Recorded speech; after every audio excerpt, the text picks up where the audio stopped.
नमस्कार दोस्तों, समाजवादी पार्टी ने अपने 8 प्रत्याशियों की एक और लिस्ट जारी कर दी है। इन 8 प्रत्याशियों में लखनऊ, कासगंज, सीतापुर, कानपुर नगर, कानपुर देहात और बांदा की सीटें शामिल हैं। जल्दी जल्दी से आप इनके नाम जान लीजिए, फिर आगे की बात हम आपको बताएंगे। कहाँ नाराज़गी है, कहाँ गुस्सा है, कहाँ रोष है, कहाँ खुशी है, वो भी हम आपको बताएंगे। लेकिन जल्दी से नाम जान लीजिए।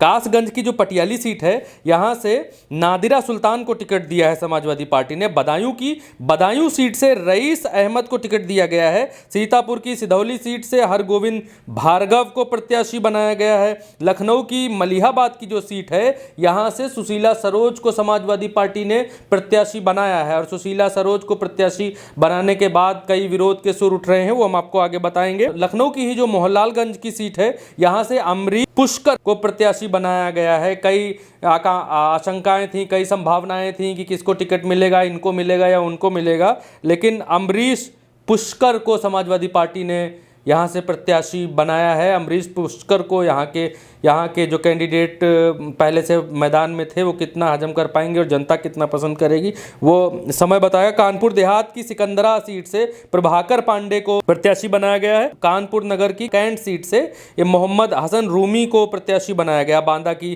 जो बांदा सीट है, वहाँ श्रीमती मंजुला सिंह को प्रत्याशी बनाया गया है। इसमें सबसे पहले बात अगर आप कर लीजिए कि लखनऊ की जो मलिहाबाद की सीट है, जितने प्रत्याशी फाइट कर रहे थे, मोटे मोटे 3 प्रत्याशी फाइट कर रहे थे, और उन तीनों प्रत्याशियों में से किसी को भी टिकट ना देकर पार्टी ने सुशीला सरोज के ऊपर भरोसा जताया है। सुशीला सरोज समाजवादी पार्टी से मेंबर ऑफ पार्लियामेंट रह चुकी हैं, कई सारी समितियों में रह चुकी हैं। उनका अनुभव देखा जाए तो अनुभव बड़ा है, प्रोफाइल बड़ी है, लेकिन मलिहाबाद सीट से जो प्रत्याशी मेहनत कर रहे थे वो कहाँ जाएंगे। उन्होंने भारत एक सोच से औपचारिक जो बातचीत फ़ोन पर हुई है, उस फ़ोन की बातचीत के मुताबिक लोगों में निराशा है। हालांकि ये होता है जब प्रत्याशियों को टिकट दिया जाता है, जिसको मिलता है उसमें खुशी होती है और जिसको नहीं मिलता है वो मायूस होता है। इसमें कोई बहुत बड़ी बात नहीं है। लेकिन वहीं आप देखिए, बांदा की जो सीट है, वहाँ से मंजुला सिंह को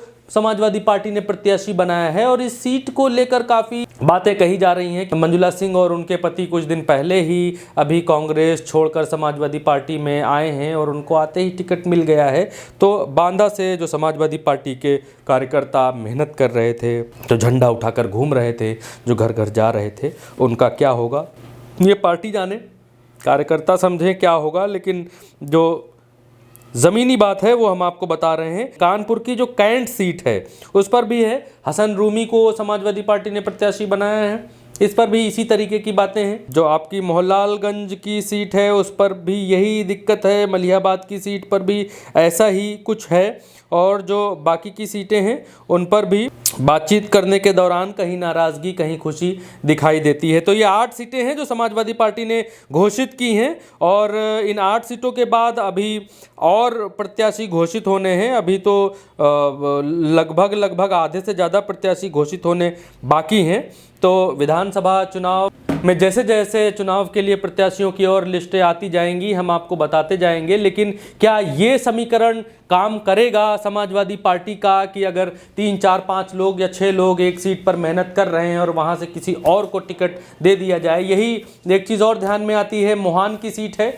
मोहान की सीट पर भी ऐसा ही कुछ हुआ है लखनऊ में कि मोहान की जो सीट है, वहाँ से जिसे टिकट दिया गया है, वहाँ के लोगों में मोहान की सीट को लेकर भी लोगों में नाराज़गी है, कार्यकर्ताओं में नाराज़गी है। तो ये समाजवादी पार्टी को देखना पड़ेगा, समझना पड़ेगा किसको टिकट देने से नफ़ा है, किसको टिकट देने से नुकसान है। हमारा काम है आपको बताना। सो हमने आपको बताया, जिनको टिकट नहीं मिला है उनकी तरफ से भी बताया, और जिनको टिकट मिला है उनको हमारी तरफ से शुभकामनाएं। लड़ें, जीतें, जनता के हित में काम करें। धन्यवाद।